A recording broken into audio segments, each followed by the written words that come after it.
criativo ou criativa!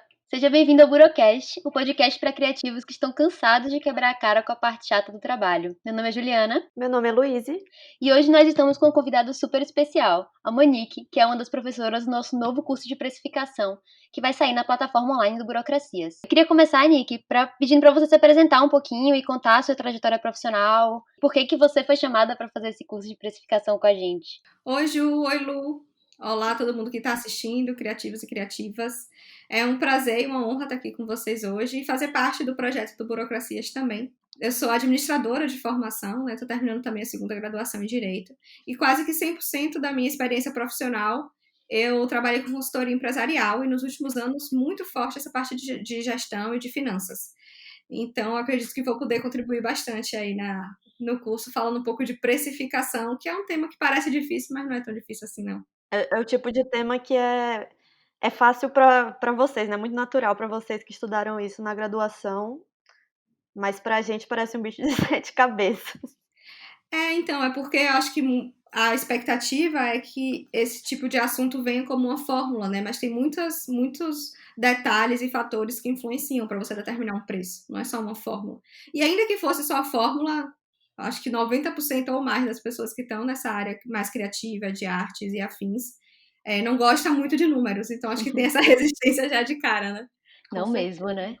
É importante falar que Monique está trabalhando com a gente na Motora há um tempo já, então ela já sabe exatamente essas dificuldades que a gente tem, ela já está entendendo um pouco de como é, né, nossa cabeça funciona, né? A gente está sempre pensando na parte criativa, na parte de desenvolver os projetos, de falar com as pessoas, e não tá tão ligada nessa parte de criar preço, poxa, tenho vergonha de cobrar, tenho vergonha de dizer o meu preço, não sei qual é o meu preço, deixo pessoas cobrarem, né?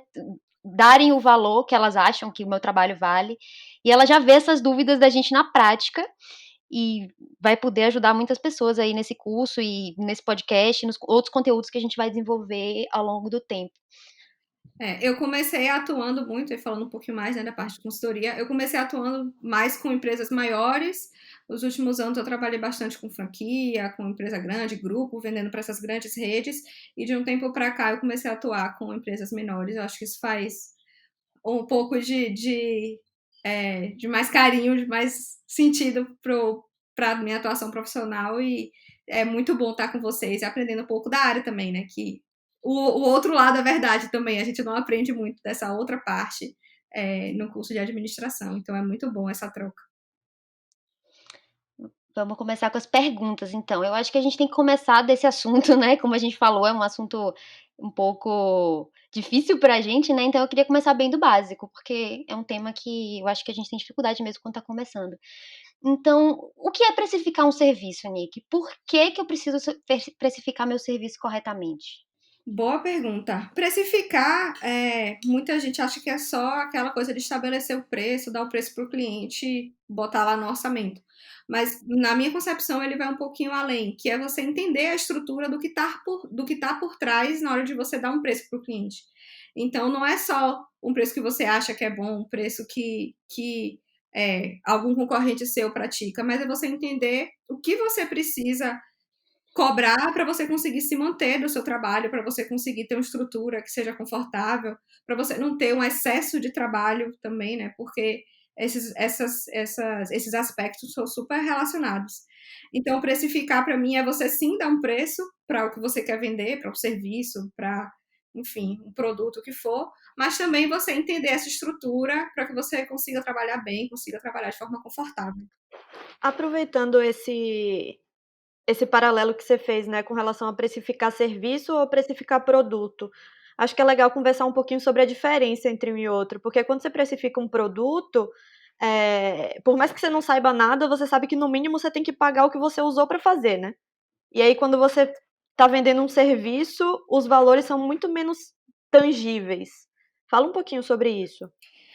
Produto, ele é um pouco mais simples porque a lógica é essa. Então, não sei, se eu vou revender, né? Vem muito essa ideia de revender um produto. Então, eu sei que eu comprei um celular a, não sei, R$1.000, eu vou revender ele a 2, eu tô ganhando, teoricamente, muitas aspas, que não é bem assim, mas eu tô ganhando, eu tô tendo aquela margem de R$1.000. Com o serviço, você não tem esse parâmetro tão visível, porque você não desembolsou nada financeiramente falando, né?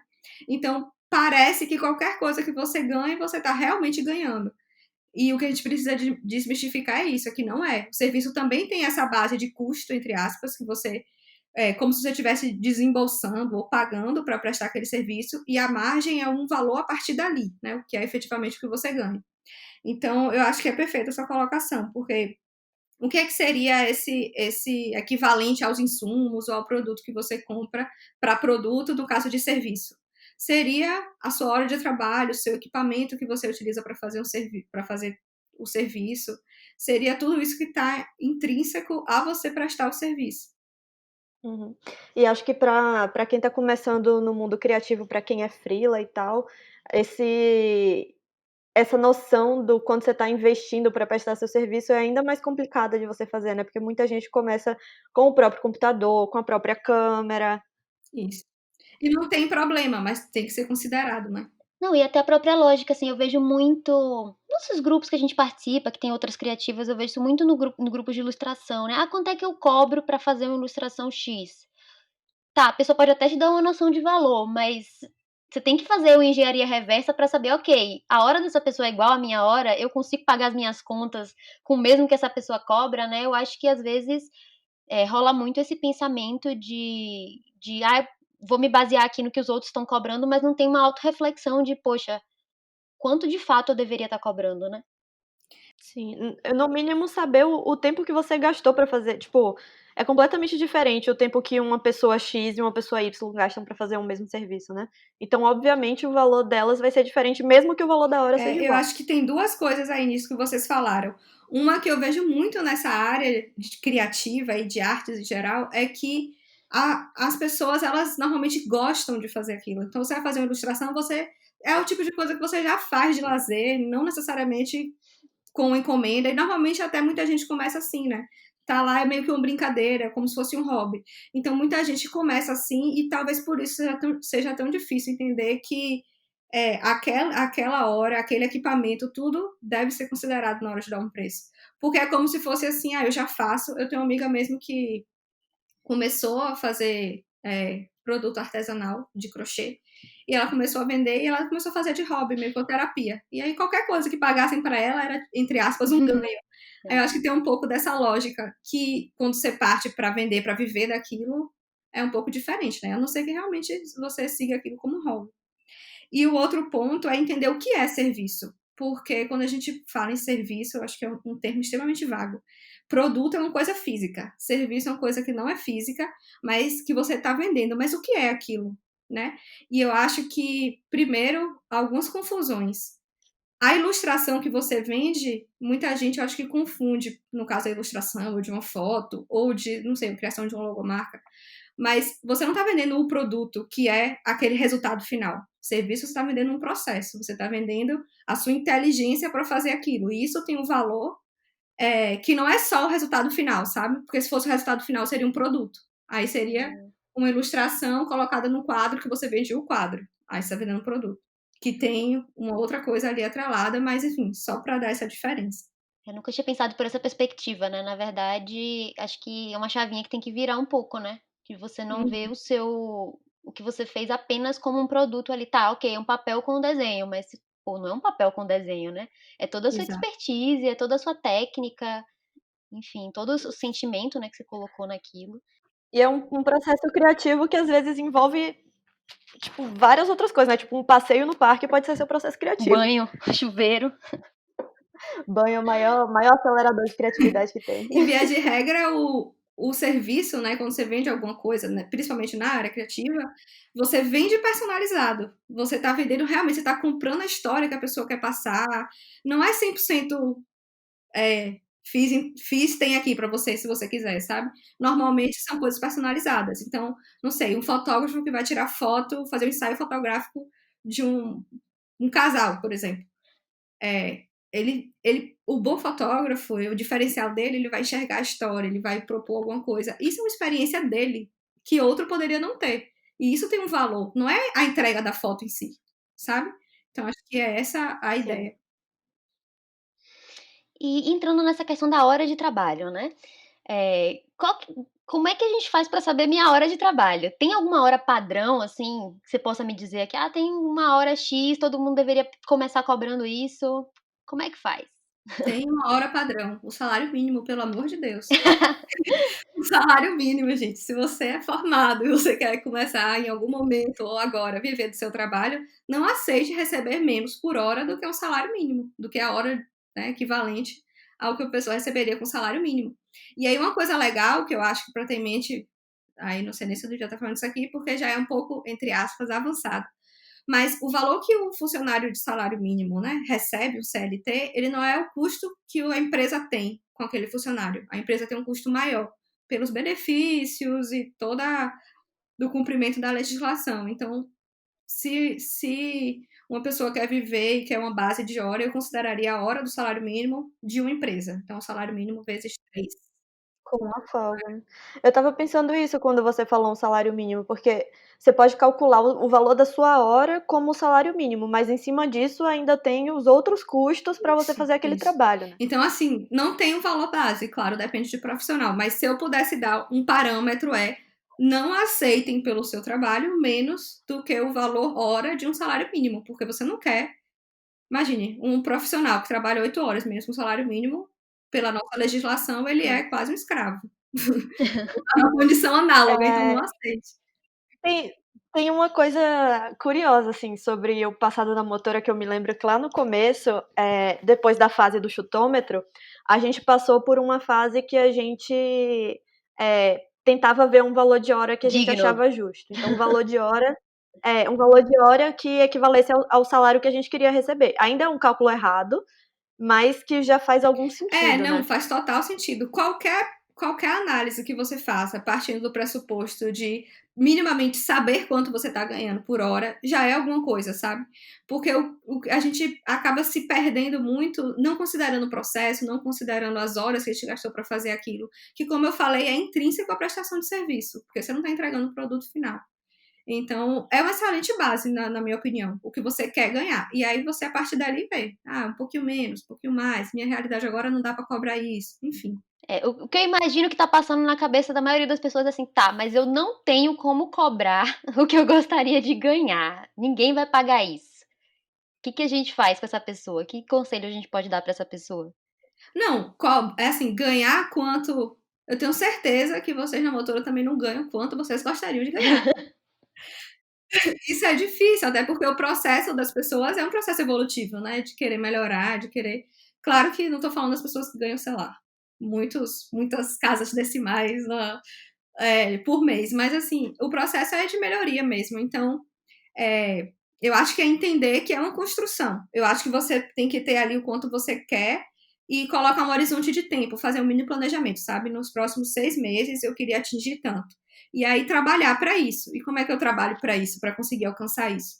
Você precisa aprender a comunicar o seu diferencial, aprender a comunicar o seu processo, a falar a língua do cliente, para entender pelo que ele está pagando, quebrar essas barreiras que a gente falou, de que você não está vendendo um produto, você está vendendo um processo, está vendendo inteligência, se colocar como esse profissional.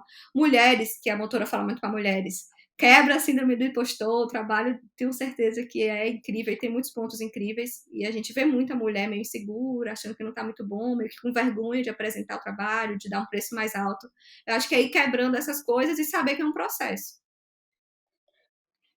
Eu acho que isso de saber que é um processo é essencial, assim, porque às vezes um pensamento que eu acho que falta em muita gente é entender que, às vezes, a gente se compara com pessoas que são muito melhores do que a gente, mas essas pessoas são muito melhores do que a gente, geralmente é porque elas já passaram por um processo mais longo também. Ela já tem muito tempo de estrada, né.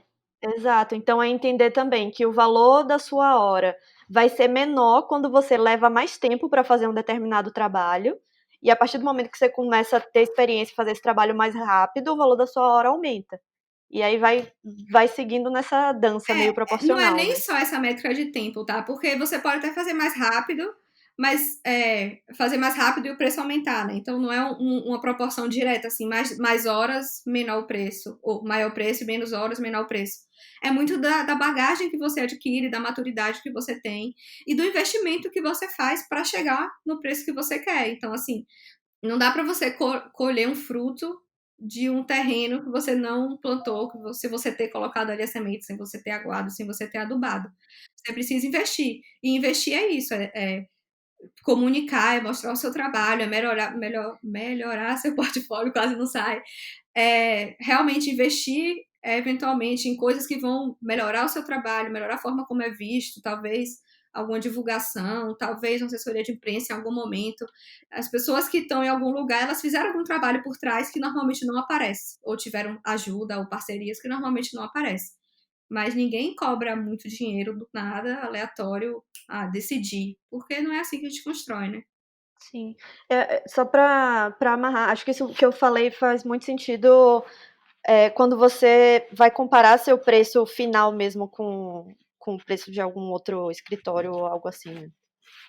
Porque, tipo, não é suficiente você comparar seu preço sem você avaliar a sua própria estrutura interna, o seu tempo de experiência e Isso. tudo mais.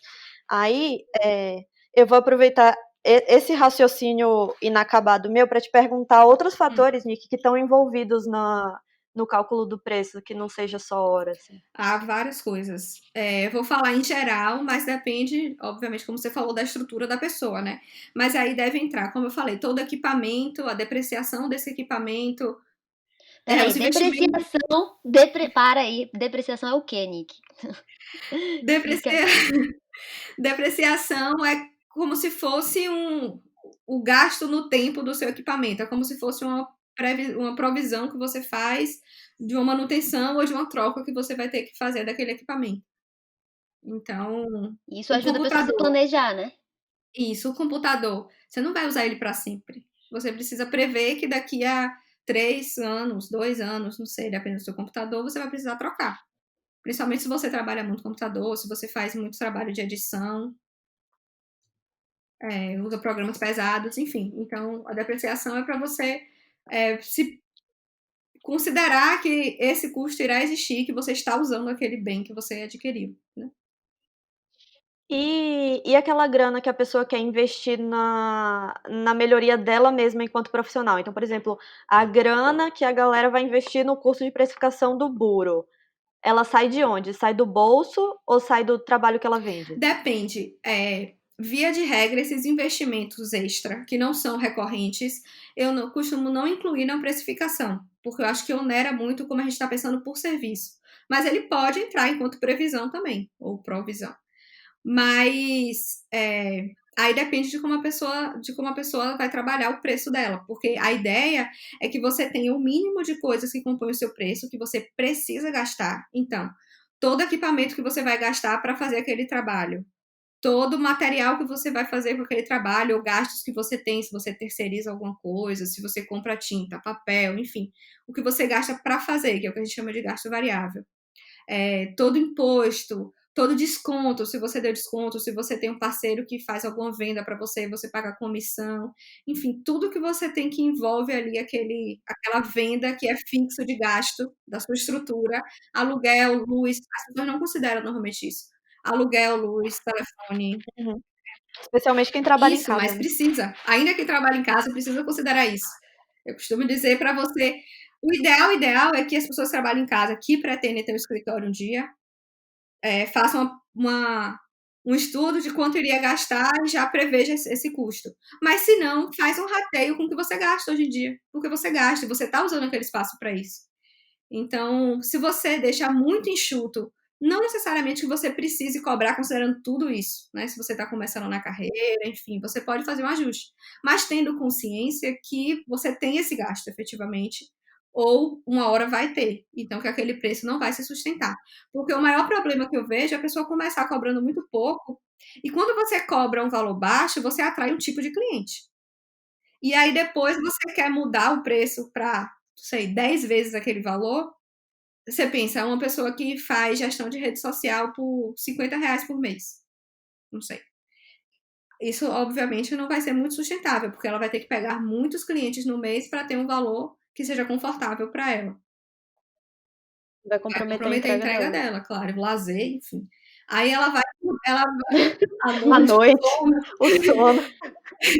aí ela vai aumentar o preço. Ah, não, não dá, fiz uma pesquisa de mercado aqui, os concorrentes, as empresas que trabalham com isso, eu quero ter uma empresa, vou juntar com um amigo e as pessoas cobram R$ 2.000. Eu não sei, tá, gente? É só um chute. As pessoas cobram R$ 2.000 essas empresas. Pô, você vai de 50 para 2.000, você perdeu tudo que você construiu de cliente, de indicação, porque as pessoas vão continuar procurando você como uma pessoa que faz barato. Entendeu? O que você constrói é nesse sentido. Então a minha dica é: faz esses custos todos que a gente falou que você precisa considerar, bota no lápis, e aí você sabe, seria tanto, mas agora eu não posso. Você dá o preço que seria o seu ideal para o cliente e fala, mas eu vou fazer aqui para você por tanto. Porque quando ele repassar, ele já vai dizer, ó, ela fez não sei quanto para mim, mas eu sei que era outro valor. Às vezes ele nem vai saber dizer, mas ele sabe que aquilo foi um desconto. Uhum. Ou se ele mandar a proposta pra alguém, vai estar lá escrito. Vai estar lá escrito isso. Aí você consegue quebrar um pouco isso. Porque quando você cobra muito um valor baixo, qual é a tendência? Que você está afastando cada vez mais, quanto menor o valor, mais você está afastando aquilo que a gente falou da inteligência, né? Que você tem do processo. Então, mais você vira um operador. E se esse é o seu objetivo, tudo Sim. bem, mas se não for, o ideal é já pensar nisso agora, para não chegar lá na frente e, tipo, perder tudo que você construiu, não ter mais nenhum cliente de indicação Cara, e por aí vai. essa dica que você deu de colocar o valor cheio e dar um desconto, ela é muito, muito boa. A gente fala dela no curso de vendas também, mas eu falo isso porque quando a gente estava começando no escritório, eu lembro de ouvir isso, assim, que, se você começar vendendo com um valor muito baixo, é muito difícil para você subir depois. Aí o que é que a gente fazia? A gente colocava um valor que a gente não achava que era baixo, e o que é que acontecia? A gente não fechava trabalho. Então ter uma estratégia por trás desse equilíbrio de preço é sensacional, assim. Porque de fato, as pessoas que te conheceram com você cobrando valor mais baixo, elas ficam no seu passado, assim, quando você sobe de nível e aumenta seu ticket. Você só esquece mesmo. E aí os bons relacionamentos que você criou, assim, ou puxam uma coisa nova que vai valendo a pena, ou só não serve pra muita Tem uma coisa coisa mesmo. engraçada de preço, teve um estudo que fizeram nos Estados Unidos há algum tempo, que eu li, não vou me lembrar exatamente quando, mas tem um tempo, que pegaram exatamente o mesmo bolo, exatamente, fizeram tipo um teste na Times Square, sei lá, pegaram o mesmo bolo e botaram, um era $30 a fatia, o outro era $2 a fatia. Aí dava para as duas fatias para as pessoas e perguntava qual era o melhor. 100% falou que era o mais caro. Então, assim, a gente tem que pensar que quando a gente fala em preço, a gente não está falando só de cálculo, a gente está falando de um emocional da pessoa. Então, isso é muito sério, você pensar em atrelar o tipo de cliente que eu quero atrair, o tipo de serviço que eu quero vender, como eu quero ser visto, o que eu quero que as pessoas valorizem em mim, com o preço. Porque é isso, quanto mais você quer estudar aquele assunto, ser um diferencial, ter um diferencial, né? Ter metodologia e ter aquela coisa única, etc, etc, etc, menos isso é compatível com preço baixo. A lógica é um pouquinho assim. Isso é super importante, né, tipo, você entender que se você não conseguir cobrar um valor justo pelo seu trabalho, você não vai conseguir executar o seu trabalho. Eu acho que assim, na minha cabeça foi uma coisa que eu sempre tive dificuldade com essa coisa de: "Ah, eu vou cobrar pelo trabalho, síndrome do impostor, nã-nã-nã-nã". Mas aí um momento que bateu pra mim que tipo assim: "Cara, se eu não cobrar o valor justo, eu vou ter que parar de fazer isso. Não vou poder continuar trabalhando com isso que eu gosto, vou ter que trabalhar com outra coisa". E aí Exato. meio que foi quando eu comecei a mudar um pouco a minha mentalidade, assim, eu acho que é bem importante. Eu acho que não é que tá errado o preço baixo e o preço alto, é que é o que você quer e a expectativa. O que a gente tá falando aqui é justamente de você alinhar o seu preço com a sua expectativa e com o que você quer atrair, né? Acho que isso é o pulo do gato, assim, você ter em mente que uma coisa está alinhada à outra. Você não deixar o cliente definir o seu preço por você, você não deixar o concorrente definir o seu preço, você não se perder nesse processo, porque o preço ele é o final, ele não é o começo, sabe? Então, se você a solução nunca vai ser abaixar, ou aumentar o preço. A solução é você ter o porquê por trás, você ter o entendimento do robusto por trás, porque até facilita o seu discurso de venda. Se você chega para um parente, que eu sei que muita gente tem, né, começa com os parentes, e fala, mas é porque é para fulano, para mim, não dá para fazer, portanto, você fala, isso daqui, se eu te fizer esse preço, vai ser menos do que uma pessoa ganha com salário mínimo a hora. Não faz sentido. A pessoa fica com vergonha, te garanto. Entendeu? Dá logo. Mas assim, mostra que você entende o que você está fazendo e que existe uma lógica ali por trás, não é um favor. Porque a pessoa costuma dizer isso, né? Serviço tem esse problema. É rapidinho. Não, mas você faz aqui, não sei o quê. Mas é isso, mas quem aparece com esse discurso é porque realmente é um cliente que precisa ser educado. Ele precisa entender o que é processo, o que é metodologia, como funciona um processo criativo. Porque ele só não sabe mesmo. Isso, e foi o que eu disse, o preço é o final, não é o começo, não é o resumo não é o preço. Você tem que saber que quanto mais você quer cobrar também, mais você vai ter esse processo de explicar. E não é maldade da pessoa, muitas vezes. Tem gente que não quer pagar mesmo, mas tem uma outra parcela que não é maldade, ela realmente não conhece, ela realmente acha que é simples. Hoje em dia, com a internet, muitas ferramentas para, entre aspas, substituir coisas que profissionais da área criativa e especialmente designers, que eu estou mais por dentro por causa da motora, fazem. Então, pô, você tem um monte de plataforma que cria lettering. Quando eu vi isso, eu achei, meu Deus. Então, assim, é muito, às vezes não é maldade, às vezes é o contato que ele tem, o convívio dele, o meio dele, e realmente tem que ter um trabalho de educar, e dá trabalho. Então, assim, quero aumentar meu preço? Quero. Mas eu vou ter que percorrer esse caminho aqui, que é difícil, é frustrante, é árduo, porque é frustrante se a pessoa, né, ficar. É bem com a desvalorização do trabalho, você vai se sentir mal, mas continua que uma hora chega lá.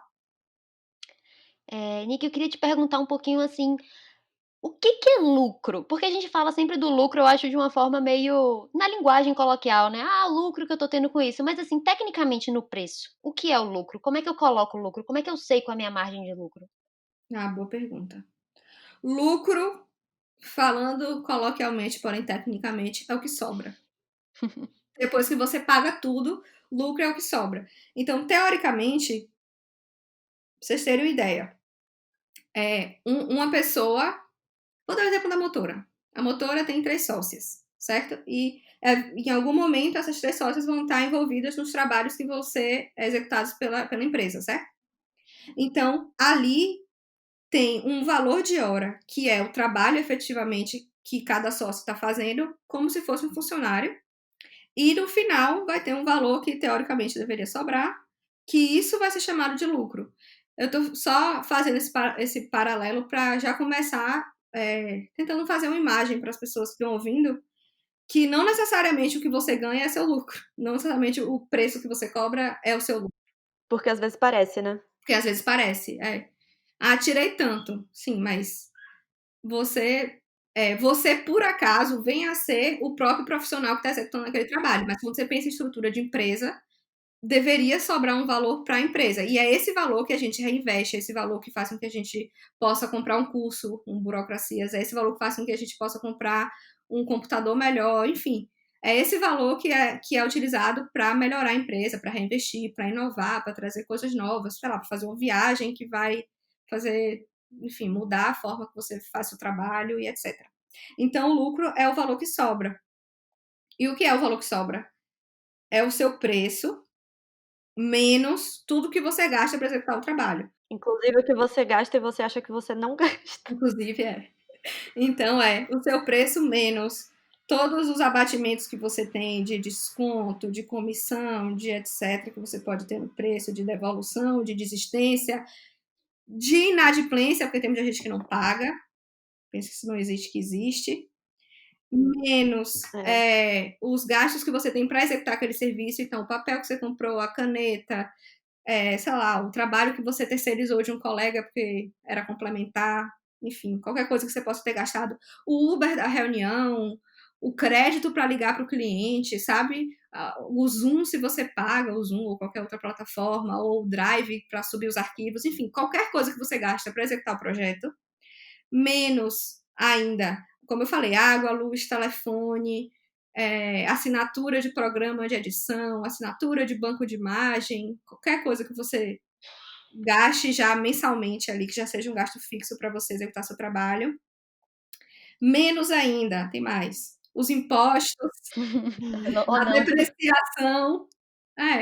Então, quando você bota isso na ponta do lápis, que você vê, só depois que você abate tudo isso, todas essas provisões, que tem o lucro.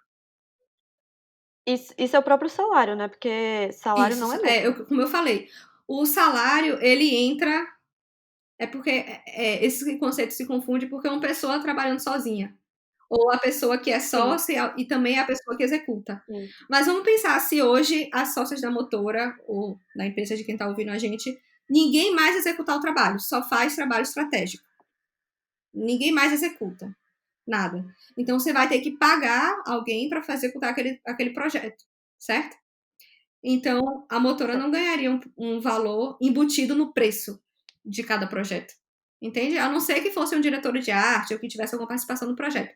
Mas no meu exemplo aqui, zero. Nenhum, nada, não faz nada, só faz gestão.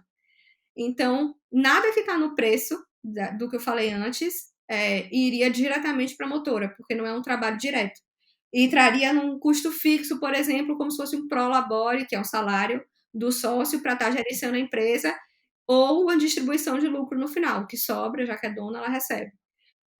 Eu acho que começou a ficar Começou a complexo. ficar complexo. Vamos desacelerar um pouco. Eu falo isso porque tem gente que não separa o que é dinheiro da empresa e o que é dinheiro dela, o que é salário, né? Tem gente que literalmente não tem separação de conta, e aí fica nessa, de um mês tá rico, outro mês tá pobre, quando na verdade deveria todo mês receber um salário, e ainda que tenha uma participação de lucro, de uma porcentagem do seu lucro a cada mês, é uma porcentagem, né? Tem sempre que ter um fluxo de caixa ali. Aí eu acho que começa a ficar complexo de novo. Não, basicamente, eu acho que a gente consegue simplificar bastante, que é, dentro do seu preço, você vai estar remunerando alguém para executar aquele serviço, certo? Esse alguém pode ser você, mas poderia não ser. Precisa sobrar algum valor para remunerar a inteligência da pessoa que está dona da empresa, ou para você fazer um curso, ou como a gente falou, para você investir no que você quiser. Esse valor que vai sobrar é o que a gente está chamando de lucro. Então, acho que simplifiquei, Perfeito. Ok. talvez. Simplificou. É aquela gordurinha, né, para você reinvestir ou, caso tenha algum imprevisto, você ter dinheiro para fazer o que você precisar Então, fazer. qual para ficar ainda mais simples? Eu vou executar um trabalho de criar um ensaio fotográfico, de novo. Para mim tá bom fazer um ensaio fotográfico por, não sei, fala um valor aí, R$ 500. R$ 500 com 20 fotos. Dei um exemplo. Beleza, eu sei que eu vou ter o deslocamento, eu vou ter que tirar as fotos, eu vou ter que botar as fotos no computador, passar as fotos no computador, editar, Já começa a eu ficar vou ter que barato. editar essas fotos, eu vou ter que subir essas fotos e enviar para a pessoa e, eventualmente, lidar com alguma reclamação. Considere reclamações de clientes, porque isso vale. Sim. Enfim. E, eventualmente, vou ter que refazer alguma edição, ou sei lá o quê, não sei. Mas, veja, a pessoa, normalmente, quando ela pensa, vou fazer as fotos, R$ 500. Mas, e para, sei lá, se nesse ensaio a máquina quebrar, como é que você vai comprar outra? Porque os R$ 500, teoricamente, no meu exemplo aqui, era só para pagar o seu trabalho de ir lá, tirar as fotos e editar. Entende? Então, é isso que as pessoas precisam pensar. Então, você tem que pensar, não que precise, de novo, né, ser um valor absurdo, mas você precisa prever e saber que o valor que você está cobrando precisa estar embutido essas questões. E se minha máquina nesse ensaio quebrar? O cliente não vai pagar. Não tem nada a ver. Você não botou lá uma cláusula de segurança, inclusive faça contratos, mas isso é outra. E nem E seria nem seria correto, correto né. isso. Mas, assim, se você for assaltado no caminho para o ensaio e roubarem sua foto, sua máquina, que Deus o livre e guarde, e seu cartão com todas as fotos, enfim, várias coisas. É o que a gente chama de risco-oportunidade. Quando você está empreendendo, quando você é dono de um negócio, você está sujeito a uma série de riscos que uma pessoa funcionária CLT não tem. Porque se eu sou dona de uma agência de fotografia, estúdio de fotografia, e eu contrato Juliana para ser minha CLT fotógrafa, se ela for assaltada e quebrar a máquina, o problema é meu, dona da empresa, e não de Juliana. Entende? Quando Sim. você é dono do seu próprio negócio, você, barra tudo que é seu, está responsável e sujeito a esse risco inerente à a situação. Então, eu contratei Juliana, não teve nenhum job esse mês por causa do coronavírus. Pela lei, eu tenho que pagar a Juliana. Ela não tem nada a ver com isso. Eu sozinha, eu, dona da empresa, que vou ter que tirar o dinheiro do meu bolso para arcar com o salário de Juliana, se eu não tiver caixa. Então, é isso que a gente chama de risco-oportunidade, que precisa ser considerado no preço. É por isso que fazer com pessoa física sozinha costuma ser tão mais barato, porque as pessoas... Vou adaptar aqui pro contexto do Buro e vou chamar de risco de Risco de quebrar a quebrar a cara. cara. Boa. Só pra usar nossa catchphrase. Boa. Mas é bem isso. Você considerar, é o que a gente chama de risco-oportunidade mesmo. Você considerar que pode dar errado e que você vai precisar pagar, porque não tem ninguém para pagar por você. E aí, você vai ficar sem trabalhar? Uhum. Se você cobrar exatamente o valor para, sei lá, dar um salário confortável para você pagar suas contas do mês, aconteceu isso, quebrou a câmera. E agora? Não trabalha mais? Chora. É essa a sobra que a gente falou, que a gente chamou de lucro, né? Essa sobrinha para você ter, que não é para você gastar e comprar um Camaro ou um Porsche ou qualquer coisa do tipo, mas para você ter ali o que a gente chama em finanças de fluxo de caixa, de a gente ter uma reserva de emergência no mundo financeiro, de você ter... Pois é, mas tem muita gente que faz isso. A gente tem um, é importante. E Luiz falou a coisa certa, separar finanças da empresa das pessoais. Você pode ser remunerado pelo trabalho que você prestou para a sua empresa, que venha a ser você mesmo, mas você saber que aquele dinheiro ali, extra, é um dinheiro de reserva para o seu negócio, para o seu trabalho. E você não gastar. Porque dá vontade, né? Tudo sorrindo. A gente ainda quer fazer um programa só sobre gestão de finanças, né, porque eu acho que só isso aí já rende mais aí Ah, 1 hora de conversa. foi o segundo assunto mais pedido. Pois é, gestão de finanças, assim, a gente falar um pouquinho sobre criativos e dinheiro, essa relação tão complexa, aí cheia de nuances. Eu amo. Eu queria fazer uma outra pergunta, Nick, que é: ok, fiz um preço, eu acho que eu fiz corretamente, como é que eu sei que eu estou precificando certo? Quais são os recursos que eu posso usar para saber se eu estou fazendo isso direito, se eu estou esquecendo alguma coisa? Se você considerou todos os gastos que a gente comentou aqui, tá tudo isso previsto lá no seu cálculozinho. Você sabe que tá ok, você tem alguns indicadores mais subjetivos, que eu vou dizer indicadores de conforto, que já sai das finanças para não ficar confuso, e vou mais para o subjetivo aqui, que é: você está conseguindo viver bem no seu trabalho, está confortável? Você está conseguindo dormir e ter horas de lazer? Um bom indicador. Um outro indicador seria saber quanto os seus concorrentes, né, essas pessoas que prestam o mesmo serviço com a mesma estrutura que você cobra, para saber mais ou menos se está próximo. Então, se você tem uma referência muito próxima a você, na mesma cidade, que tem a mesma estrutura, que trabalha de casa como você, ou etc., e essa pessoa consegue ter um preço maior, ou tem um preço maior, é bom você ficar atento. Ou se tem um preço menor, você também ficar atento para você posicionar melhor, mostrar mais o seu diferencial, enfim. Concorrente é sempre... Concorrente eu não gosto nem desse nome, porque eu não acredito muito nessa vibe competitiva, tá? Mas pessoas que trabalham... Ó, um dos valores da Motora lá no nosso plano de negócios chama competition. Excelente, amei. Gostou? Amei. É Bonito, né? isso, gente. Eu estava falando hoje, numa reunião mais cedo, que já viu shopping? Shopping é um centro comercial que reúne os concorrentes. Rua de automóveis, autopeças. É uma rua inteira que só vende coisas de autopeças. Então, assim, por que existiria isso se fosse tão ruim assim essa competição, né? É bom quebrar um pouco isso também, porque se ajudar é bom, tem espaço para todo mundo. Eu tenho uma dica extra pra saber se tá precificando correto. Posso dar? Não, peraí, falta um ponto, Tá mas bom, pode. vá. Vai que você dá a minha dica. Fala aí, não vou roubar a fala, não. A reação dos seus clientes. Ah, tá. É diferente. Dos seus clientes, porque se você tá vendo que tá chegando o público que você quer, que você selecionou, e a reação que eles têm ao preço, e se eles realmente fecham ou não, isso é um bom indicador. Mas assim, para ficar no subjetivo, né? Pra gente não falar aqui de ROI, que aí começa a... Aí começa a ficar muito profissional. Mas eu ainda tenho outra dica extra, que é a engenharia reversa, que foi uma coisa que a gente começou a fazer, Eu acho que foi antes de a gente ter nossa planilha com todos os nossos gastos direitinho, que a gente começou a usar o Toggle para medir o tempo do nosso trabalho. Aí a gente tinha feito aquele cálculo meio mais ou menos para entender qual era o valor da nossa hora. E se você quiser ajuda para fazer o cálculo, você ouvinte, quiser ajuda para fazer o cálculo da sua hora direitinho, a gente liberou um e-book que tem 3 passos simples para precificar seu trabalho. Não é esse o nome? Isso. Perfeito. Então tem esse e-book que tem lá todos os cálculos como você precisa fazer direitinho para encontrar o valor da sua hora. Aí a gente fazia simplesmente media o tempo que a gente estava gastando em cada projeto com o Toggle. Fica a dica aí, já não precisa baixar nada. É no navegador mesmo que usa esse aplicativo. TOGGL. Toggle. De Isso. graça.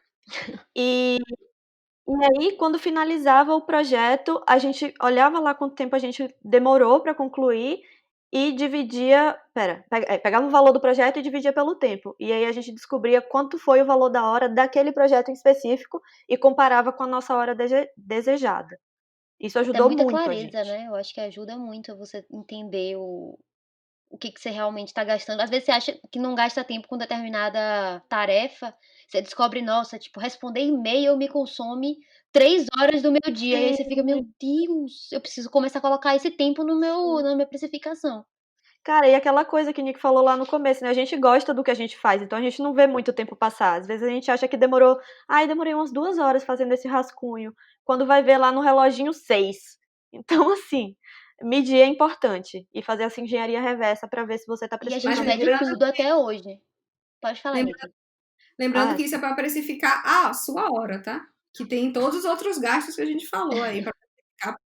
Sim. Ah, sim, sim. O que eu ia falar é que a gente mede tudo até hoje. Então a gente mede todos os trabalhos, tudo que a gente faz. Mas se você não tem essa disciplina, pelo menos tenta medir alguns trabalhos no começo, pra você conseguir ter essa média, né. E pode parecer meio doido o que a gente está falando aqui, gente, mas escritório de advocacia, principalmente, todo mundo trabalha com relógio. E foi no banheiro, pausa, voltou pro computador, dá play. Ah, mas isso aí eu já acho bizarro. Já ouvi falar essas coisas Não, aí, mas não acho que tem que pausar, não, gente. O cliente tem que pagar pelo seu xixi. Não xixi tem isso. remunerado, xixi remunerado. Xixi Xixi remunerado, remunerado, o qual ser humano foi, ele velho? precisa fazer xixi, né. Faz parte da qualidade do seu trabalho. Senão depois você Isso daí, soma todas as pausas do xixi e paga em hora extra, que tem que passar do horário depois pra isso terminar o daí trabalho. normalmente é escritório grande que faz, mais para o controle do escritório, né? Obviamente, porque os advogados não são independentes, Sim. necessariamente. Até porque fala-se na boca miúda que o valor de cada funcionário para o cliente é um e o valor de cada funcionário para a Ah, gente, empresa é mais outro, né? valia, né? Mas é assunto para outra coisa.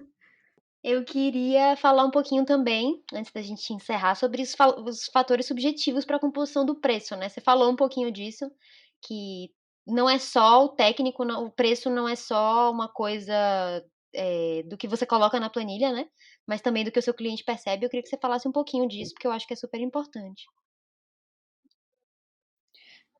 Para esse assunto, vocês vão poder me ajudar muito, porque é basicamente o que a gente está falando desde o começo, de você conseguir atrelar o que você quer, a forma que você se posiciona, né, o que você quer vender, para na cabeça do cliente, e você linkar todo esse processo, que é basicamente a educação do cliente.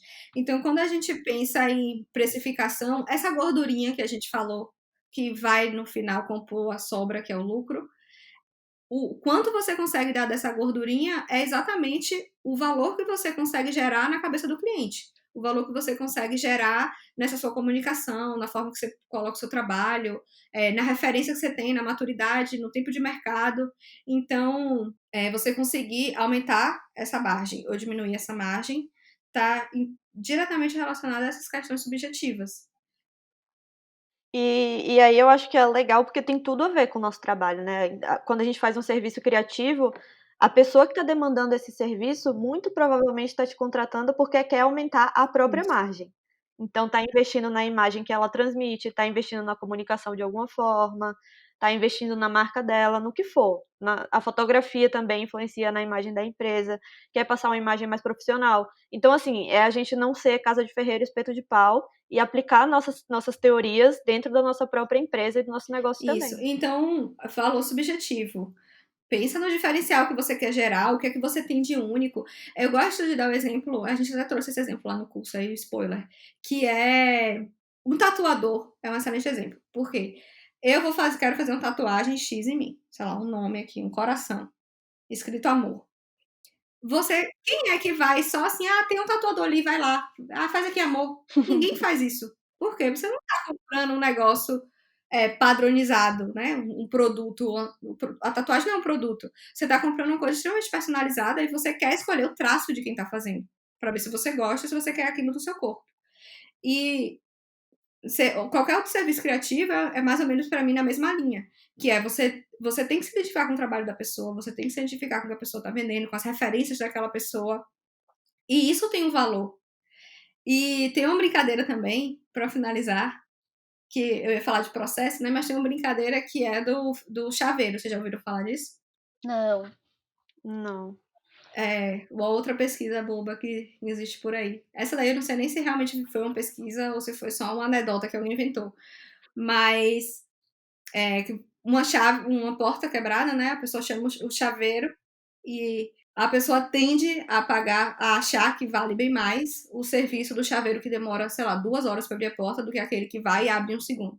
Então, teoricamente, o chaveiro que abriu em um segundo, ele é mais experiente, ele tem a manha melhor. Às vezes, o que demorou 2 horas, ele é só sei lá, não Não sabe sabe fazer, tá fazer. aprendendo.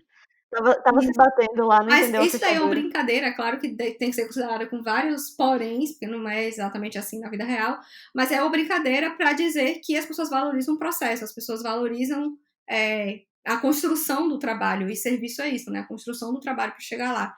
Então, que uma forma legal de trazer esse ponto subjetivo é você mostrar o seu processo, como você cria, um pouco do tempo ali que você gastou, das referências que você buscou. Então, tudo isso pode servir para compor o preço e aumentar um pouco essa gordurinha, porque a percepção é como o cliente vê, é como ele enxerga, o que ele valoriza, enfim. Eu vou abrir um parêntese só para puxar a sardinha para você, Nick, porque desde que você começou a fazer as reuniões de prospecção com a gente, você começou a estimular a gente de mostrar um pouco mais do nosso trabalho, do backstage mesmo do nosso trabalho para o cliente, né? Então, tipo, mostra o que vem no manual, mostra todas as diferentes aplicações da marca, tal. E isso fez, assim, não é só mostrar portfólio, sabe? Quando você mostra portfólio, você mostra várias coisas lindas, mas você não mostra o processo, você não mostra o trabalho que dá. E aí, quando o cliente tem a visão, tipo, putz, mas eu vou ter essa entrega tão completa assim, tão legal, beleza, vale a pena. Então, muito bom. Fez muita diferença. Nossa, eu já tive casos de falar, por exemplo, o cliente perguntar: "Mas vocês gastam todo quanto tempo vocês gastam?" Eu falar: "Não, a gente gasta no mínimo 60 horas num projeto de marca". E aí a pessoa fica chocada, né. Ela não imagina, não faz ideia Sim, sim. de que esse é o mínimo. É isso. Se você não quer o processo bem feito, se você não quer a pesquisa, não quer a referência, não quer a inteligência, não quer nada disso, não faz sentido, né? Vai lá no Isso. logo.com. Porque você está comprando um produto, uma automação, você não está comprando inteligência. E é isso, vocês precisam, quando comunicar, para criar essa gordura, pensar que o subjetivo é a identificação do cliente, o valor que ele dá. Então você precisa entender o cliente de um lado e mostrar o que ele vai valorizar do outro, né? O seu trabalho é entender o cliente e mostrar isso para o cliente. Então, um cliente, sei lá, que vai fazer um restaurante, um cliente que é um restaurante, e vai fazer uma marca. Ele valoriza o quê? Então, esse estudo, esse trabalho de entender o que é que ele está recebendo, que não é uma logo, se for um trabalho de logo, ou uma foto, como eu falei, é o processo, é o que você está trazendo de seu, de novo. Isso é muito, isso é muito importante. Eu vou dizer para vocês, o cliente repara e ele paga. Ele pode chiar, ele pode choramingar, mas ele paga. Quando ele vê um trabalho bom, ele só quer aquele. E isso é a beleza do serviço. É que uma vez que você fez o seu dever de casa bem feito, ele só quer você. Ele vai dar um jeito de comprar o seu serviço, seja o preço que for, não necessariamente, mas assim, ele vai dar um jeito dentro das possibilidades dele para acessar aquilo, porque é você. E eu acho que tatuador é um excelente exemplo, gente, porque ninguém chega e faz tatuagem com qualquer pessoa, ou faz. Com certeza. Não, tem gente que faz, mas é outro contexto, né? Tá saindo da balada, aí quero uma tatuagem. Não tá tudo bem, né.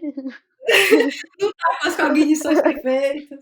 Mas é bem isso, tem vários exemplos, assim, tatuagem, fotógrafo, Eu acho que todo serviço criativo cai todo nisso. serviço. Isso. E essa é a beleza que precisa ser explorada, é esse o subjetivo que precisa ser explorado, na minha opinião, e que é só um trabalho realmente de identificar e explorar. Sim, e o que eu acho legal é que quando você mostra que isso foi uma coisa que você que mostrou pra gente também, quando você mostra o potencial da sua entrega direitinho para o cliente, não é que ele, assim, eu não vou fazer mundos e fundos para pagar o preço que for para fazer o trabalho com você, não é isso. Mas a conversa fica muito mais Sim. franca, né? Ele fala, a minha possibilidade é essa, como você pode me ajudar? A gente fala como a gente pode ajudar, a conversa fica mais franca e a coisa desenrola Assim, e melhor. tem de tudo. Tem gente que realmente não tem o dinheiro e precisa. Tem gente que segura o trabalho pra fazer depois com você quando tiver dinheiro. Tem gente que dá um jeito, pede condições. Então, tipo, mas fica realmente mais fácil e a sua chance de fechar é maior. É isso. É uma coisa bonita, na minha opinião. Esse ponto do serviço. Ai, que É, é, linda. Pessoa é uma apaixonada pelo coisa que bonita faz. essa parte do serviço, porque gera realmente a identificação da pessoa, sabe? Ela quer que você faça. E isso é legal. Pois é, eu quero saber se a galera que está ouvindo a gente também acha isso bonito. Que é isso? Porque às vezes, é sério, às vezes, e aí de novo, principalmente mulheres, vamos falar agora, parênteses para falar com mulheres. Mulher tem muito disso, e aí eu me incluo, é, de não conseguir enxergar o diferencial e o quão incrível tá um trabalho que você fez. E aí vai mostrar. Ah, eu vi um dos primeiros vídeos. Foi um dos primeiros vídeos que eu vi recentemente do canal de Jujute. Todo mundo deve conhecer ela, né? E ela fala isso, que ela escrevia texto, que todo mundo achava incrível, e que ela foi mostrar pra alguém, que era o namorado dela, um dia, e ela ficou com tanta vergonha que ela começou a chorar enquanto ele lia. Oh, Ela falou que o YouTube foi meio que uma terapia pra ela por causa desse processo. E acho que muita gente, principalmente mulher que pode estar ouvindo a gente, tem isso. Ai, não sei se tá bom, não sei se eu mostro, não sei se eu coloco isso. E então, assim, conversa com as pessoas aberto, ouve o que elas têm a dizer e, tipo, aceita se seu trabalho for muito bom, aceita o que ele tem de muito bom e valoriza isso mesmo. Tem que mostrar, tem que falar. Não tem outra forma da pessoa adivinhar e de você viver bem, confortavelmente. Eu acho que a gente podia fazer outro podcast depois só sobre Eu acho legal. negociação. O que você acha? Importante, acho bom. inclusive. Mudou muito a forma como a gente negocia. Do começo pra agora, bastante. É. Com Mas, e certeza, vai com mudar muito certeza. mais, porque é um aprendizado constante, né? É um processo que você está em contato com o cliente. Então, o cliente mudando, o mercado mudando, você vai ter que se adaptar. O famigerado mundo VUCA, né, Juliana? Pois é. Pois é, eu acho que a gente vai encerrando por aqui, né. A gente já tá com quase 1 hora aqui de gravação bruta, e a gente vai para o momento final aqui do nosso podcast, que é o Buru Indica. Depois desse bate-papo de 1 hora sobre esse assunto técnico, né, a gente quer tirar um momento para recomendar coisas não chatas, né, coisas legais que a gente viu, coisas interessantes, séries bobas, para você que cansou com essa conversa e quer agora pensar em outra coisa, quer escutar outro podcast que não tem nada a ver com isso, O famoso ócio criativo. é o ócio criativo aí para você se inspirar. Então, quem quer começar? Eu vou começar indicando uma série que eu comecei a assistir tem, sei lá, 3 dias, mas que eu tô achando muito divertida e muito doida, que é total pra me tirar a cabeça de trabalho e afins, que é Como Vender Drogas Online Rápido. É uma série do Netflix.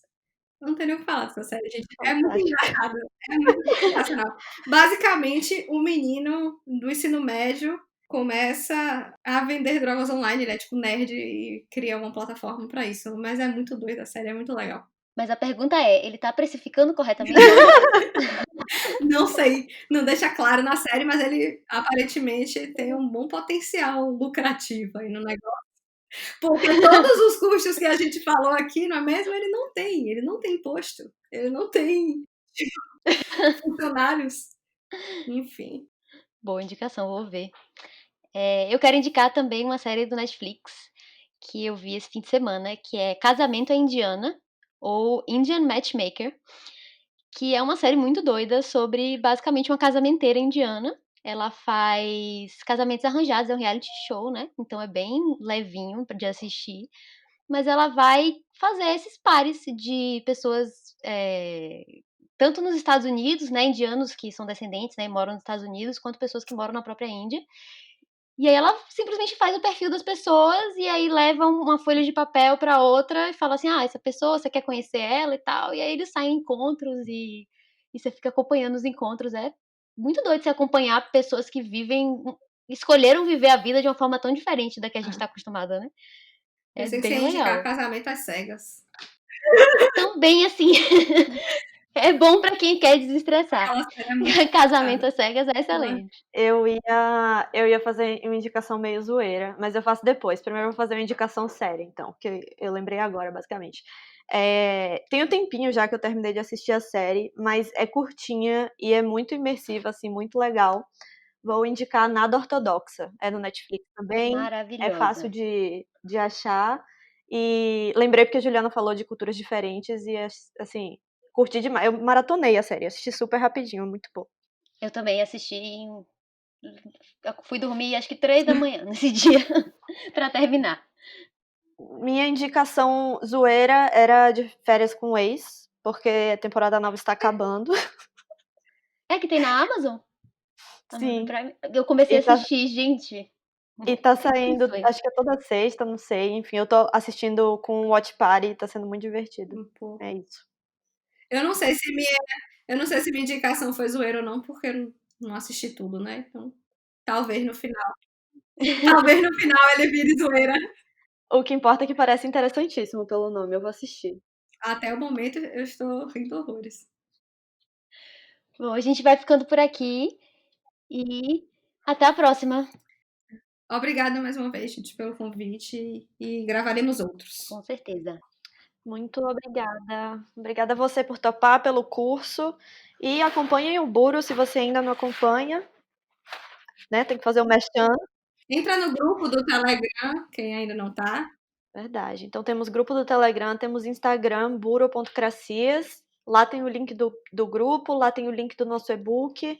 Acompanhem tudo, porque tem muita novidade vindo aí ainda, tá? Estamos frenéticas na produção de conteúdo.